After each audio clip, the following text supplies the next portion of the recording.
Mohan force ने उस साम्राज्य को मिट्टी में मिला दिया जिससे ड्रग्स, धर्मांतरण और शोषण का जहर फैलाया जा रहा था। जी हां, डी गैंग के शहंशाह का आलीशान महल बुलडोजर की एक एक चोट से मलबे में तब्दील हो गया। 3 मंजिला इमारत, 30 से ज्यादा कमरे, 22 करोड़ से ज्यादा की कीमत, 15,000 स्क्वायर फीट में फैला गैर कानूनी साम्राज्य। लेकिन अब सिर्फ और सिर्फ मलबा बचा है, क्योंकि मोहन सरकार का संदेश बिल्कुल क्लियर है। जो भी सरकारी जमीन पर कब्जा करेगा, जो भी धर्म के नाम पर बेटियों को टारगेट करेगा या फिर साम्राज्य में जहर फैलाएगा, उसके साम्राज्य की पहचान सिर्फ एक होगी, मलबे का पहाड़। माफिया को मिट्टी में मिलाने का दौर इस वक्त चल रहा है।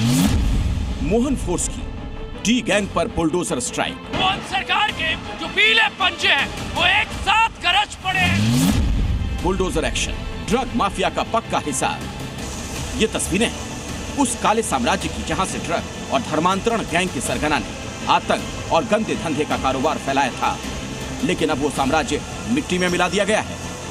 भोपाल में ड्रग्स, धर्मांतरण और यौन शोषण के मगरमच्छों पर मोहन फोर्स का बुलडोजर चल पड़ा है। गंदे धंधे के ठिकाने अब जमींदोज होकर खामोश हो चुके हैं। 3 मंजिला इस आलीशान इमारत को गिराने के लिए 6 जेसीबी और पॉकलेन मशीनें लगाई गई। देखिए, कर में प्रधान विश्वकर्मा का जो जस करे सो तस्मल चाका, ये पुरानी रामायण की कहावत है, चौपाई है, लेकिन वो चरितार्थ इस कलयुग में माफिया पर हो रही है। माफिया का ये जो आलीशान कोठी है वो मिट्टी में है। मोहन सरकार का पंजा, पीला पंजा मिलाता नजर आ रहा है। यहाँ पर रक्स की पार्टी चलती थी, यहाँ पर जबरदस्ती धर्मांतरण का खेल चलता था।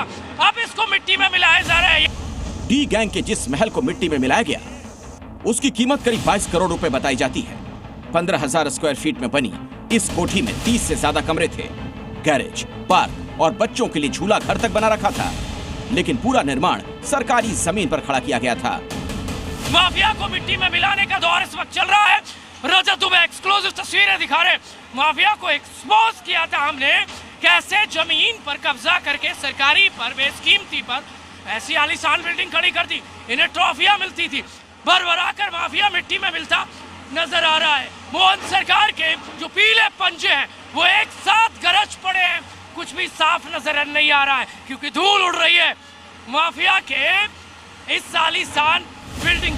बुलडोजर एक्शन के दौरान 400 पुलिसकर्मी मौके पर तैनात रहे और पुलिस प्रशासन की पूरी फौज पूरी कार्रवाई की मॉनिटरिंग करती रही। 4 मशीन टोटल अभी लगी हुई है जो डेमोलिशन की कार्रवाई है। इसकी कीमत एसडीएम प्रशासन कह रहा है 22 करोड़ के आसपास है। तो देखिए, जो वो कह रहे हैं तो मैं उससे सहमत ही हो सकता हूँ। मतलब ये अवैध निर्माण है और घर किसके नाम है, तो क्योंकि अवैध है तो नाम तो होता नहीं। हाँ। अब वो किसका इस पर अधिपति था, ये राजस्व विभाग के अधिकारियों द्वारा बताया। अच्छा। मोहन सरकार ने साफ कर दिया है, जो भी सरकारी जमीन पर कब्जा करेगा, धर्म के नाम पर जहर फैलाएगा, हिंदू बेटियों को टारगेट करेगा, उसे माफ नहीं किया जाएगा। ये सिर्फ बुलडोजर नहीं, ये ड्रग्स, धर्मांतरण और दहशत के खिलाफ मोहन फोर्स का न्याय है। भोपाल से जी मीडिया के लिए प्रमोद शर्मा की रिपोर्ट।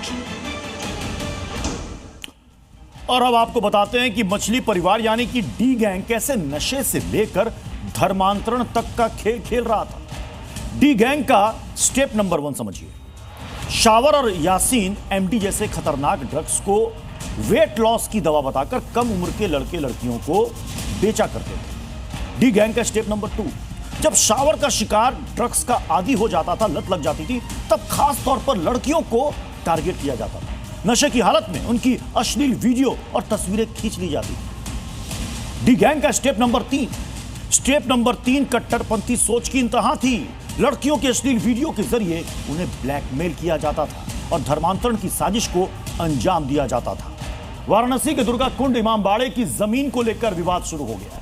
वाराणसी नगर निगम का दावा है कि यह सरकारी जमीन है और कुछ लोगों ने कब्जे वाली नीति के तहत सरकारी जमीन पर कब्जा कर लिया है। तो वहीं भाईजान यह दावा कर रहे हैं कि यह इमामबाड़ा 450 साल पुराना है। और जब नगर निगम ने इमामबाड़े से जुड़ा कागज मांग लिया तो पहले इधर उधर की बातें बनाने लगे, लेकिन जब नगर निगम ने 2 दिन का अल्टीमेटम दिया तो भाईजान अब यह दावा करने लगे कि यह जमीन तो शिया सेंट्रल वक्फ बोर्ड की है। पूरी रिपोर्ट देखिए।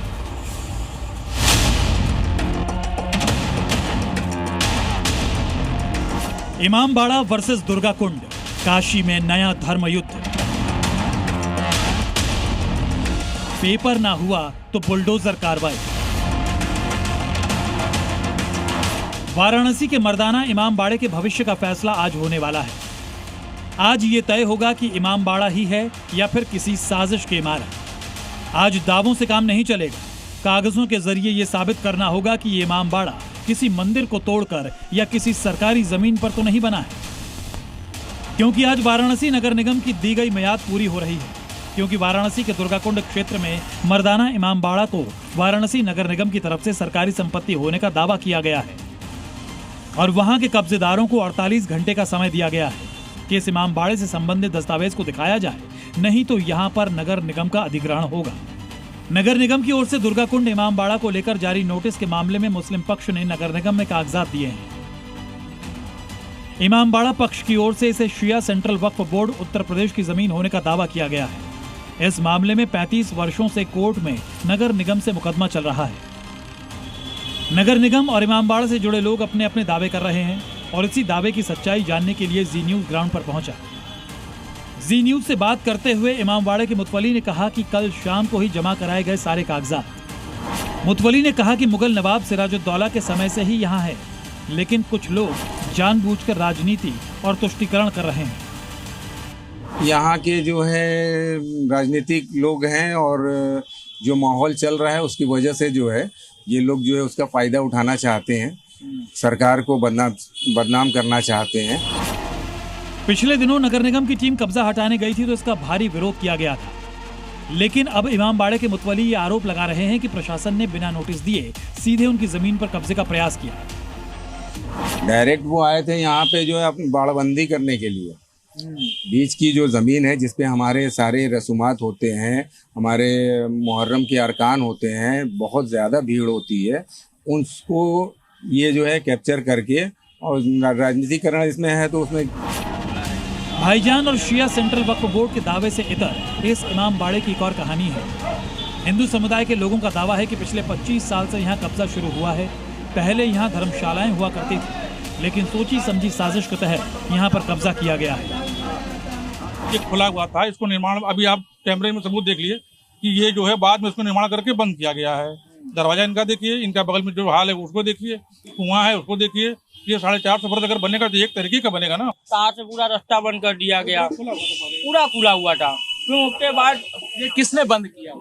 ये नवाब साहब यहाँ के जो यहाँ के मुनीब जो है वो बंद कर दिए। 25 साल पहले मैं यहाँ आया, तब से देख रहा पूरा गधा लौटते थे, यहाँ पर कुछ नहीं था, आर-तार नहीं था, यहाँ पे सब एकदम खुला, इतनी घास होती थी वहाँ पे। नगर निगम ने साफ कर दिया है कि मुस्लिम पक्ष से जो कागजात प्रशासन को दिए गए हैं उसकी जांच कराई जा रही है और अगर ये साबित नहीं हुआ कि ये जमीन इमामबाड़े की है तो प्रशासन बिना किसी देरी के अवैध कब्जे को हटा देगा। हमारी जमीन कोई नहीं है, हम सरकार की जमीन पे रह रहे हैं। सरकार ने अपने अनुमति से मुझे रहने दिया, ये हमारा सौभाग्य है। और सब चीज को हम चाहे रोड पे हम ऑटो खड़ा कर दें, हमारा रोड है, हमारे बाप का तो है नहीं, वो सरकार की अनुमति, उनकी अच्छाई की वो वहाँ हमको रखने दिए। तो सब चीज को हम जहाँ चाहे कुछ गाड़ दें, कदे हमारा है। ये तो ऐसे तो होने लगा तो पूरा विश्व हमारा।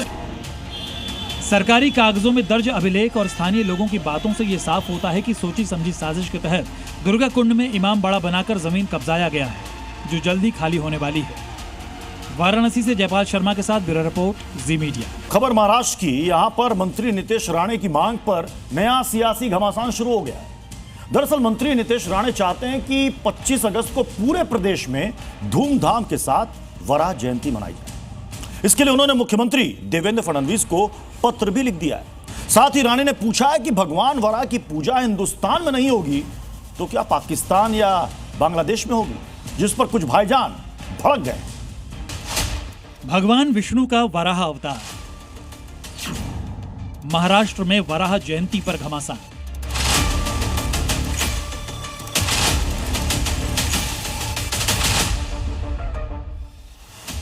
महाराष्ट्र के मंत्री नितेश राणे की एक मांग से प्रदेश में नया सियासी घमासान शुरू हो गया है। नितेश राणे ने सीएम देवेंद्र फडणवीस को पत्र लिखा है जिसमें मांग की गई है कि 25 अगस्त को पूरे महाराष्ट्र में वराह जयंती मनाई जाए और इसे स्कूल सिलेबस में भी शामिल कर बच्चों को इसका पाठ पढ़ाया जाए। हमारा जो भविष्य है, हमारे स्कूल कॉलेजों में अगर हम हमारे भगवानों के बारे में नहीं बोलेंगे, हमारे इस हिंदू राष्ट्र में रह के हमारे बच्चे अगर हमारे भगवान, हमारी संस्कृति, हमारे सनातन धर्मों के बारे में नहीं पढ़ेंगे तो फिर क्या पाकिस्तान और बांग्लादेश में सिखाना है हमको? यही नहीं, नीतीश राणे ने विरोध करने वालों से पूछा कि भगवान विष्णु के तीसरे वराह अवतार की पूजा हिंदुस्तान में नहीं होगी तो क्या पाकिस्तान और बांग्लादेश में होगी? जो वराह कथा नहीं पढ़ना चाहते वो मदरसे चले जाए। ऐसा है कि अगर हमको किसी और धर्म के भगवान के बारे में पढ़ना है तो फिर उन लोग के लिए उन्होंने मदरसे खोल के रखे हैं। वो नहीं चाहते कि हमारे स्कूल में, उनको अलग ही सब कुछ करना है। शरिया कानून से लेके मदरसों में उनका अलग से लेके सब कुछ अलग ही करना है। भगवान वराह पर नीतीश राणे की मांग मुस्लिम पक्ष को रास नहीं आ रही है। उनका कहना है कि राणे को सिर्फ मुस्लिमों के खिलाफ बोलने का टास्क दिया गया है। सर, मैं किसी भी धार्मिक चीज़ के लिए अगर कोई जयंती मनाई जाती है तो उसके लिए हम अभिनंदन करते हैं, मगर जो नीतीश राणे है एक बहुत छोटा सा आदमी है वो, और उसको एक टास्क दिया गया है कि तुम मुसलमान के अगेंस्ट में बात कर। मुसलमान किसी की आस्था को कभी ठेस पहुंचाया नहीं मुसलमानों ने। दूसरी बात, अपना अपना धर्म सबको मनाने का इंडिया में हक है। इधर इस मुद्दे पर हिंदुओं का क्या कहना है वो भी सुनिए। स्कूल्स में देखो आप, बचपन से हमारे स्कूल में हमारा सारा इतिहास छुपा गया, सिर्फ मुगलों का सिखाया गया। कितने सारे हमारे ऐसे देवी देवता है, भगवान है, जिनके बारे में हमारे आने वाली पीढ़ी को पता चलना चाहिए। नीतीश राणे जी जो ये आवाज़ उठाई है तो इसे सारे हिंदू सनातनी को भी ये आवाज़ उठानी चाहिए। नीतीश राणे की इस मांग पर मुंबई से दिल्ली तक सियासत शुरू हो गई है। मेट्रो में लोगों को कांच फोड़ के कुदिया मारनी पड़ी, निकलना पड़ा, लोग तैर के घर पे गए, उसके बारे में बात करो ना। कोई वराह नहीं आया था उनको बचाने के लिए, करोड़ों रुपए का लोगों का नुकसान हुआ, कोई वराह नहीं आया था बचाने के लिए, उसके बारे में बात करो। अगर कोई वराह जयंती मनाना चाहता है तो ये उसका धार्मिक कृत्य को करने का उसका अधिकार है, और अगर अपने अधिकार के तहत ऐसी बात नीतीश राणे जी कर रहे हैं तो मुझको इसमें कोई खराबी नहीं लगती है। भगवान विष्णु के अब तक 9 अवतार हुए हैं, जिसमें से वराह तीसरा अवतार है। वराह अवतार भगवान विष्णु ने पृथ्वी को हिरण्याक्ष नाम के राक्षस से बचाने के लिए लिया था। ब्यूरो रिपोर्ट, जी मीडिया। और अब बात सीएम योगी की, जिन्होंने एक बार फिर विपक्ष पर करारा प्रहार किया। सीएम योगी ने आरोप लगाया कि पहले मुगलों ने देश को लूटा, फिर अंग्रेजों ने लूटा और उसके बाद कांग्रेस ने देश को बर्बाद कर दिया। सीएम योगी ने माफिया और बदमाशों को संरक्षण देने का आरोप लगाते हुए पहले की एसपी सरकार पर भी तगड़ा वार किया। मुझे याद है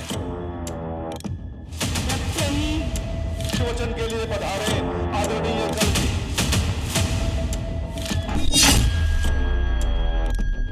माफिया राज पर योगी का प्रहार। मुगल अंग्रेजों के बाद कांग्रेस ने किया बर्बाद। सीएम योगी ने आज एटा और अलीगढ़ का दौरा किया, जिसमें एटा में योगी ने श्री सीमेंट कंपनी की नई यूनिट का उद्घाटन, जबकि अलीगढ़ में वो पूर्व सीएम कल्याण सिंह की पुण्यतिथि पर आयोजित हिंदू गौरव दिवस के कार्यक्रमों में शामिल हुए। इस मौके पर सीएम ने विपक्ष पर जोरदार हमला किया। एटा में सीएम योगी ने माफिया राज के मुद्दे पर एसपी सरकार को घेरते हुए आरोप लगाया कि 9 साल पहले एटा में माफिया और अपराधियों का बोलबाला था और उन्हें सत्ता का संरक्षण मिलता था, लेकिन बीजेपी की सरकार बनने के बाद अपराध पर जीरो टॉलरेंस की नीति ने क्राइम पर जो नकेल कसी, उसका परिणाम सबके सामने है। गरीबों की जमीनों पर दुर्दांत माफिया सत्ता के संरक्षण में काबिज हो जाते थे। एक गरीब की कोई सुनवाई नहीं होती थी, लेकिन अब एटा की पहचान न केवल इस प्रकार के बेहतरीन कानून व्यवस्था के माध्यम से, जहां अपराध और अपराधियों के प्रति जीरो टॉलरेंस की नीति के तहत कार्य करने की दृढ़ इच्छा शक्ति है, वहीं इसके परिणाम भी हम सबके सामने हैं। सीएम ने इस मौके पर विपक्ष को घेरते हुए कहा कि जहां पहले गुंडागर्दी होती थी, निवेश नहीं होता था, आज वो यूपी बड़ी बड़ी कंपनियों और निवेश का केंद्र बन चुका है। 17 के पहले जिस प्रदेश में कोई निवेश नहीं आता था, जो निवेश था वो यहां से भाग रहा था, आज वही प्रदेश अपने यहां 45 लाख करोड़ रुपए के निवेश के प्रस्ताव लाने में सफल होता है। सीएम योगी ने इस दौरान कांग्रेस और समाजवादी पार्टी पर सीधा हमला बोलते हुए कहा कि पहले मुगलों ने लूटा, फिर अंग्रेजों ने लूटा, फिर कांग्रेस और समाजवादी पार्टी ने देश को बर्बाद कर दिया। पहले मुगलों ने लूटा, फिर अंग्रेजों ने तबाह किया, और जो कुछ बचा रह गया था वह मुगलों और अंग्रेजों के बाद कांग्रेस ने और समाजवादी पार्टी ने तबाही का नया मंजर पैदा करके देश के सामने और प्रदेश के सामने पहचान का संकट खड़ा कर दिया था। सीएम योगी के बयान पर एसपी नेताओं ने भी पलटवार करते हुए आरोप लगाया, असल मुद्दों से ध्यान भटकाने के लिए इस तरह के बयान दिए जा रहे हैं। भारतीय जनता पार्टी का मुगलों का नाम लिए बिना, मुसलमानों का नाम लिए बिना, इतिहास की नाम लिए बिना काम ही नहीं चलता है, क्योंकि बेरोजगारी पे, महंगाई पे, किसान मजदूर पे, टैरिफ पे, चुनाव आयोग पे, बिगड़ी हुई कानून व्यवस्था पे, महिला सुरक्षा पे कोई जवाब नहीं है सरकार के पास। एक विफल सरकार है जो इतिहास के पीछे, मुसलमान के पीछे, मुगल के पीछे छुप जाना चाहती है। विपक्ष के आरोपों के बीच सीएम योगी का संदेश भी साफ है कि यूपी में न सिर्फ अपराधियों पर लगाम लगेगी, बल्कि विकास के पथ पर भी यूपी आगे बढ़ेगा। ब्यूरो रिपोर्ट, जी मीडिया। विपक्ष के उपराष्ट्रपति उम्मीदवार बी सुदर्शन रेड्डी ने आज अपना पर्चा भर दिया। इस मौके पर रेड्डी ने कहा कि यह संख्या बल की लड़ाई नहीं है, यह विचारधारा की लड़ाई है। उन्होंने इस मौके पर राहुल गांधी की भी खूब तारीफ की।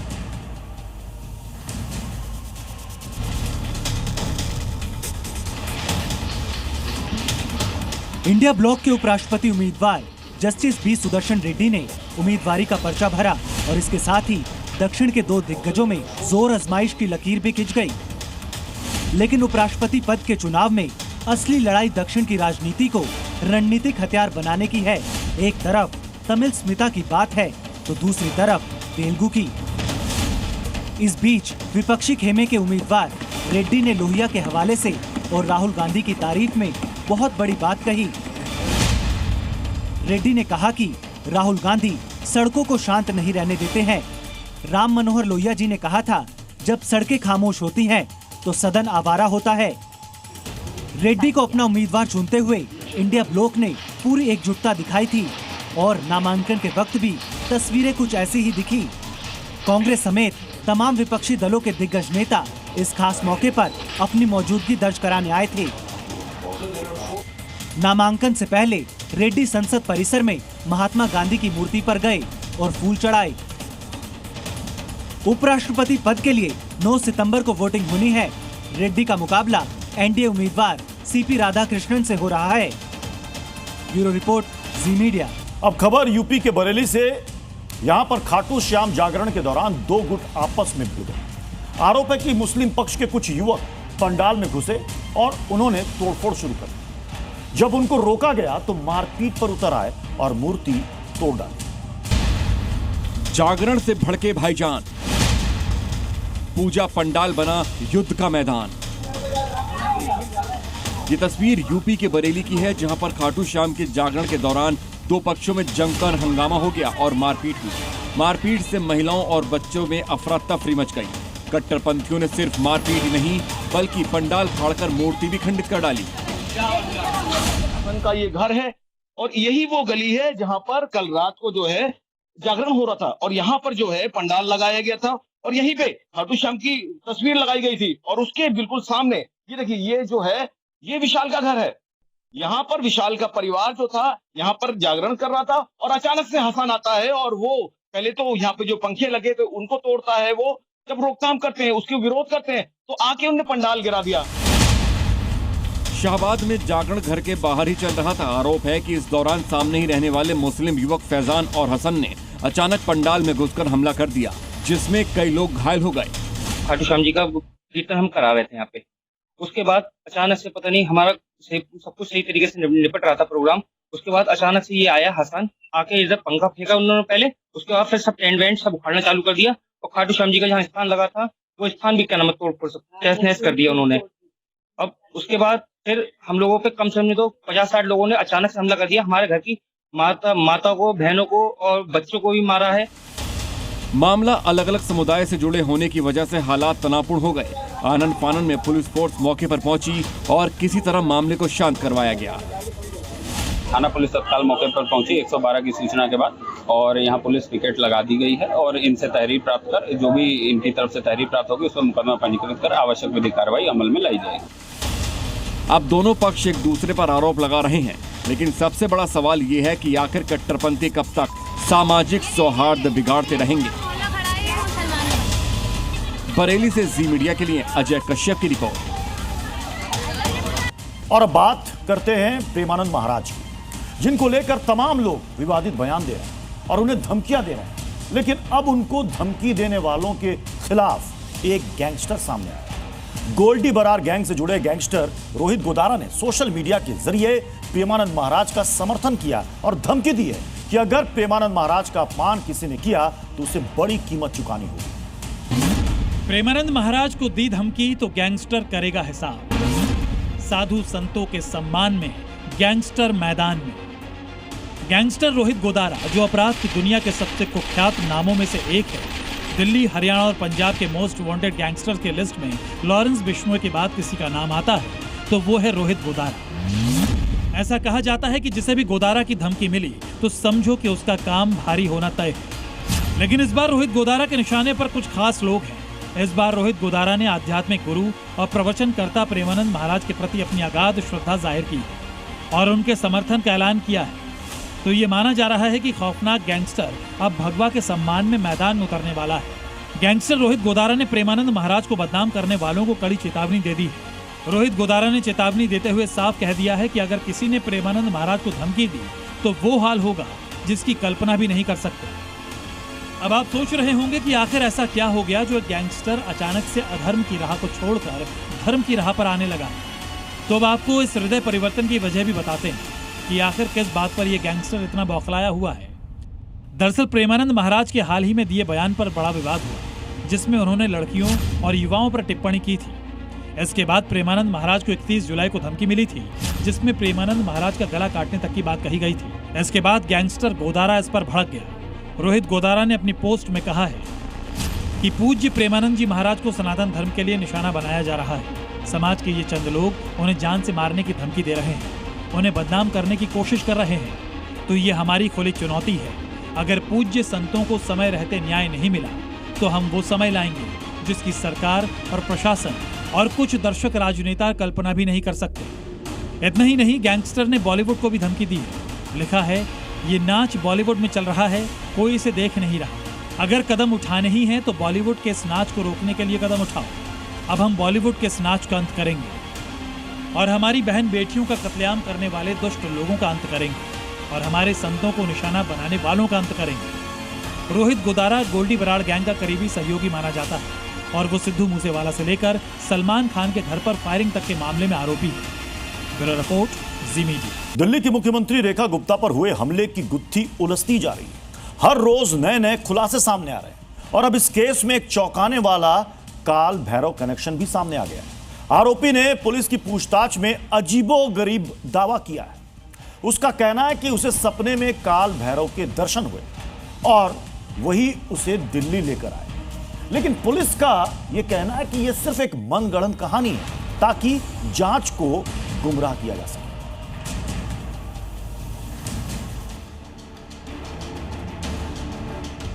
मुख्यमंत्री पर हमले के पीछे क्या है काल भैरव कनेक्शन? हमलावर ने क्यों कहा सपने में आए थे भैरव बाबा? हमलावर का दावा कितना सच, कितना फसाना? दिल्ली की मुख्यमंत्री रेखा गुप्ता पर हमले के मामले ने नया मोड़ ले लिया है। डॉग लवर के दावों से पुलिस भी हैरान है, परेशान है। दरअसल हमलावर राजेश खीमजी ने पुलिस की पूछताछ में अजीबोगरीब दलील दी। उसने बताया कि उसके सपने में भैरव बाबा आए थे। सुप्रीम कोर्ट के आदेश के बाद उसे शिवलिंग में भगवान शिव के भैरव स्वरूप के दर्शन हुए। राजेश के मुताबिक भैरव रूप में आए कुत्ते ने ही उसे दिल्ली जाकर अपनी बात रखने का आदेश दिया। पुलिस की पूछताछ में राजेश ने बताया कि वो सोमवार को अपने घर से उज्जैन पहुंचा, जहां उसे दोबारा भैरव रूप में आए कुत्ते ने दिल्ली जाने का आदेश दिया। इसके बाद वो बिना टिकट के ट्रेन से नई दिल्ली रेलवे स्टेशन पहुंच गया। दिल्ली आने पर उसने किसी शख्स से मुख्यमंत्री रेखा गुप्ता के घर का पता पूछा और मेट्रो से निकल पड़ा, लेकिन वो गलत स्टेशन पर उतर गया और राहगीरों से पूछ कर रिक्शे से सीएम के निजी आवास पर पहुंचा। हमलावर ने रिक्शा वाले को 50 रुपए भी दिए। इस दौरान रिक्शे वाले के साथ उसकी बातचीत का भी सीसीटीवी फुटेज सामने आया था। राजेश के मुताबिक उसने सीएम रेखा गुप्ता से अपील की कि कुत्तों को दिल्ली से न हटाया जाए, लेकिन सीएम ने उसकी बात अनसुनी कर दी। दिल्ली में मुख्यमंत्री पर हुए हमले को लेकर एक नया खुलासा हो चुका है। आपको बता दें, पुलिस सूत्रों के अनुसार राजेश खिमजी जो है वह शिव का परम भक्त था और अक्सर महाकाल दर्शन करने आया करता था। यह बात भी सामने आई है कि वह तांत्रिक क्रियाओं में भी लिप्त था। आपको बता दें, कुछ दिनों पहले जब राजेश जो है भगवान शिव की पूजा कर रहा था तो उसे भैरव स्वरूप में जो है एक दर्शन दिए। उसके बाद भैरव स्वरूप ने उसे बोला कि वह दिल्ली जाए और सुप्रीम कोर्ट के दिए हुए आदेश पर अपनी बात मुख्यमंत्री से रखे।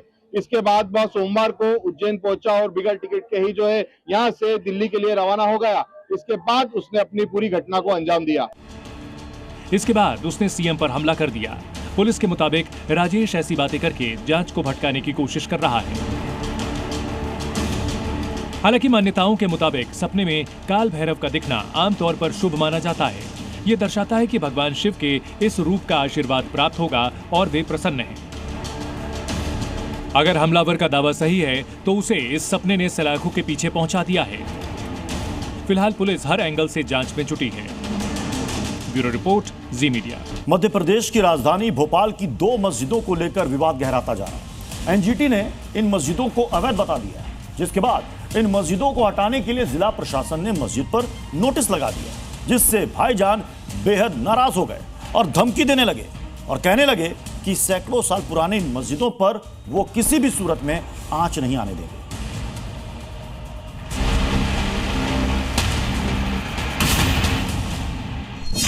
अवैध मस्जिद हटाने का आदेश तो भाईजान ने दी धमकी। एनजीटी का आदेश, वक्फ का विरोध। मध्य प्रदेश की राजधानी भोपाल में 2 मस्जिदों को लेकर विवाद बढ़ता जा रहा है, क्योंकि इन दोनों मस्जिदों को गिराने का आदेश जारी हो गया है। यह आदेश जिला प्रशासन ने जारी किया है, क्योंकि एनजीटी ने मस्जिद को अवैध करार दिया है, जिसके बाद मस्जिद को गिराने के लिए मस्जिद पर नोटिस लगा दिया गया है। एनजीटी के मुताबिक बड़े तालाब के 50 मीटर के दायरे में दिलकश मस्जिद और भदभदा मस्जिद बनी है, जो कि अवैध अतिक्रमण है, इसलिए इसे हटाया जाए। एमपी वक्फ बोर्ड हाईकोर्ट पहुंच गया और एनजीटी के आदेश के खिलाफ याचिका दायर की। इतना ही नहीं, वक्फ बोर्ड ने मस्जिद पर नोटिस भी लगाया, जिसमें दावा किया गया है कि ये वक्फ की संपत्ति है और इस पर बिना सुने कोई भी कार्रवाई नहीं की जा सकती। मस्जिद में आपको तस्वीर दिखा रहा हूँ। इस मस्जिद को तोड़ने का निर्देश जिला प्रशासन ने दिया था, जिसके बाद वक्फ बोर्ड ने ये जो नोटिस है वो चस्पा कर दिया गया है। ये दिलकश मस्जिद है और ये नोटिस मेरे सहयोगी रजत दुबे आपको दिखा रहे हैं। ये हालांकि कलेक्टर को भी नोटिस भेजा गया और इसी मस्जिद को तोड़ने के आदेश के बाद यहाँ चस्पा कर दिया गया प्रति कलेक्टर भोपाल, और ये दोनों मस्जिदों का यहाँ पर जिक्र है। तो वहीं एनजीटी के इस आदेश को मुस्लिम समाज उनकी धार्मिक भावनाओं के खिलाफ सुनाया फैसला करार दे रहा है। मुसलमानों ने 2 टूक कहा है कि मस्जिदों को टारगेट नहीं होने देंगे। एनजीटी को मस्जिद तोड़वाने का कोई हक नहीं है। नहीं, मस्जिद तो नहीं टूटने देंगे, जो हो सकेगा रोकने के लिए सब कुछ करेंगे। किसी कीमत पर नहीं टूटने देंगे मस्जिद। पूरा बैरागढ़ कैचमेंट एरिया में है, इतना बड़ा हॉस्पिटल भैंसाखेड़ी में कैचमेंट एरिया में है, क्या उस पर जिला प्रशासन कार्रवाई करेगा? केवल मस्जिद टारगेट, मुसलमान, इस्लाम, कब्रिस्तान, इससे बाहर कुछ नहीं। ये भी तो देखो आप, ये किस तरह का न्याय है। देखिए, जो किया है ये तो खैर गलत है। क्या है कि हर चीज़ इंसान अपने हिसाब किताब से चला रहा है। सरकार जो है ना, ये एक तरफा पूरी बातें हो रही हैं, एक तरफा नहीं होना चाहिए इन बातों को। सुना आपने कैसे भाईजान धमकी दे रहे हैं और एनजीटी के आदेश को मानने से इनकार कर रहे हैं। तो वहीं हिंदू समुदाय के लोगों का कहना है कि इस देश में शरिया कानून नहीं चलेगा और जो लोग बात बात पर संविधान की बात करते हैं वही कोर्ट का आदेश नहीं मान रहे हैं। बड़े तालाब को वक्फ बोर्ड की संपत्ति बता दोगे, कल गुफा मंदिर को वक्फ बोर्ड की संपत्ति टूटना चाहिए। और केवल दोनों ही दिलकश और भदभदा वाली नहीं, भोपाल की जितनी अवैध मस्जिद है उनकी जांच होना चाहिए। कोई वक्फ बोर्ड नहीं चलेगा। ये कह रहे हैं मस्जिद तो टूटेगी, आप लोग सहमत है क्या? सहमत है? सभी लोग एक मत है इस चीज के लिए, सभी लोग एक मत है। किस बात के लिए? भाई मस्जिद टूटनी चाहिए, वो तो टूटनी चाहिए। देखिए पहले और अभी की बात करें तो पहले तो राजतंत्र था, यदि पहले की बात करें तो पूरी राजपूतों की भूमि थी, वापस दे दो। फिर कहां से आए ये मुया लोग? जाहिर है मस्जिदों का भविष्य अब हाईकोर्ट की सुनवाई पर निर्भर है। ये प्रशासन की कार्रवाई और वक्फ बोर्ड के दस्तावेजों पर निर्भर करेगा कि क्या मस्जिदें हटाई जाएंगी या बच जाएंगी। इसका अंतिम फैसला प्रशासन और हाईकोर्ट की सुनवाई के बाद ही होगा। भोपाल से दीपक द्विवेदी के साथ ब्यूरो रिपोर्ट, जी मीडिया।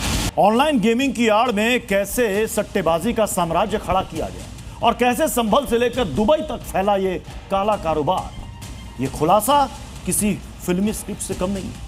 संभल पुलिस ने जिस रैकेट का पर्दाफाश किया है उसकी जड़ें पंजाब, हरियाणा, बदायूं और यहां तक कि नेपाल तक फैली हुई है। देखिए हमारी ये खास रिपोर्ट।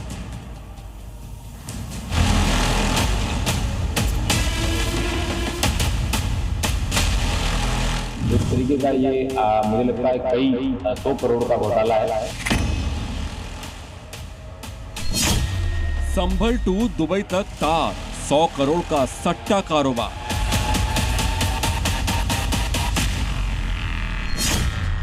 योगी फोर्स का एक्शन, शिकंजे में संभल का सट्टेबाज गैंग।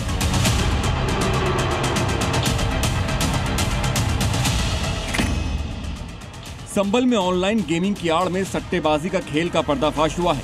बड़ा खुलासा हुआ है कि दुबई में बैठकर सट्टेबाजी गैंग का मास्टरमाइंड भारत में करोड़ों का खेल खेल रहा था। पकड़े गए 5 सट्टेबाजों के तार पंजाब, हरियाणा, बदायूं और नेपाल तक जुड़े हैं।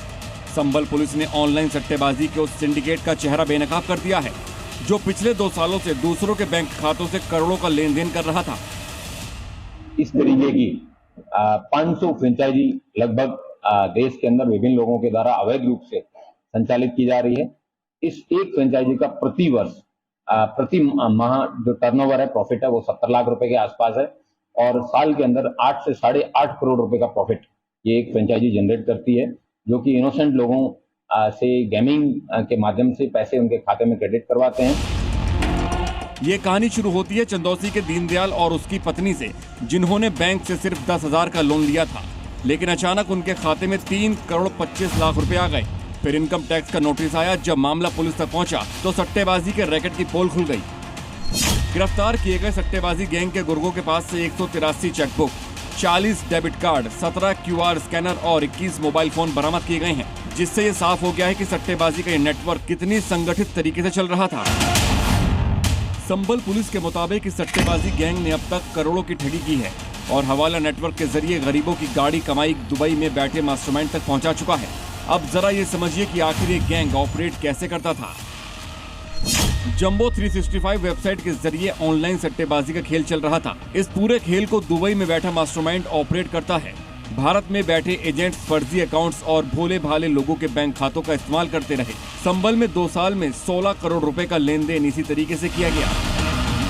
दीनदयाल नामक व्यक्ति का अकाउंट है, यहाँ पे पीएनबी के रिकवरी एजेंट है जिनका नाम ऋषिपाल है, उसके द्वारा दीनदयाल और दीनदयाल की पत्नी, इन दोनों के म्यूल अकाउंट है, वो उसको पागल बना के उससे लिए और उसके बाद में दोनों के खातों में 1 करोड़ 69 लाख और 1 करोड़ 70 लाख क्रमशः ऐसे ट्रांजैक्शन हुए।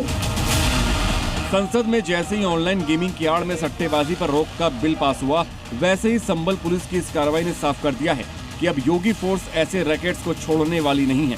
संभल से जी मीडिया के लिए सुनील सिंह की रिपोर्ट। एक बार फिर पाकिस्तान की नापाक साजिश सामने आई है। इस बार आतंकिस्तान ने कबूतर वाली साजिश रची।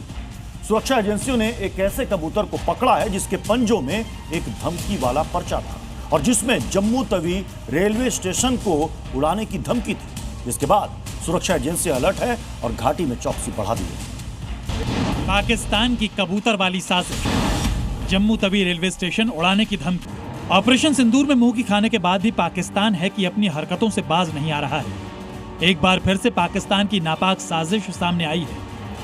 इस बार सीमा पार से जम्मू तवी रेलवे स्टेशन को आईईडी ब्लास्ट से उड़ाने की धमकी आई है।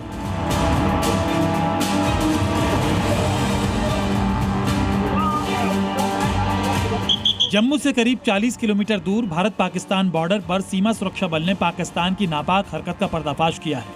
आरसपुरा सेक्टर के कठमारिया बॉर्डर पोस्ट के पास बीएसएफ के जवानों ने एक संदिग्ध कबूतर को पकड़ा। बीएसएफ द्वारा इंटरनेशनल बॉर्डर आरसपुरा सेक्टर में एक जो कबूतर है वो भी यहाँ पर पकड़ा गया था। उसके पैर पर एक पर्ची बंधी हुई थी जिसमें लिखा था कि स्टेशन को जम्मू का जो रेलवे स्टेशन है उसे वहाँ पर उड़ाया जाएगा आईडी से। तो ऐसे में लगातार अलग अलग तरह की जो एक्टिविटी है वो बॉर्डर पर देखी जा रही है। जांच में सामने आया कि इस कबूतर के पैरों में बंधी 21 सेंटीमीटर लंबी और 6 सेंटीमीटर चौड़ी पर्ची पर धमकी लिखी हुई थी। इस पर्ची में साफ साफ लिखा था कि जम्मू स्टेशन पर आईईडी विस्फोट। यही नहीं, उर्दू भाषा में भी संदेश लिखा था जिसमें लिखा था कश्मीर हमारा है, अब वक्त आ गया है। जैसे ही ये धमकी भरी पर्ची सामने आई, जम्मू तवी रेलवे स्टेशन और आसपास के इलाकों की सुरक्षा को चाक चौबंद कर दिया गया। स्टेशन परिसर में बम स्क्वाड और डॉग स्क्वाड की तैनाती बढ़ा दी गई है। पर आप देख सकते हैं अत्याधुनिक हथियारों के साथ लैस ये बीएसएफ के जवान 2400 घंटे जहां पर बॉर्डर पर नजर बनाए हुए हैं और उसी बीच अब जिस भी तरह की एक्टिविटी इन्हें दिखती है उस पर लगातार ये कोशिश कर रहे हैं कि जल्द से जल्द अगर पाकिस्तान की कोई साजिश है तो उसे विफल किया जा सके। सूत्रों के मुताबिक ये भी हो सकता है कि ये पाकिस्तान की तरफ से कुछ शरारती तत्वों की हरकत हो, लेकिन मामला इतना गंभीर है कि हर संभावना की जांच की जा रही है। पाकिस्तान से चल रही इस कबूतर वाली साजिश ने एक बार फिर ये साबित कर दिया है कि दुश्मन देश हर बार नई चालें चलता है, लेकिन भारतीय सुरक्षा एजेंसियां हर कदम पर चौकस हैं और दुश्मन के मंसूबों को कामयाब नहीं होने देंगी। ब्यूरो रिपोर्ट, जी मीडिया। जी न्यूज़।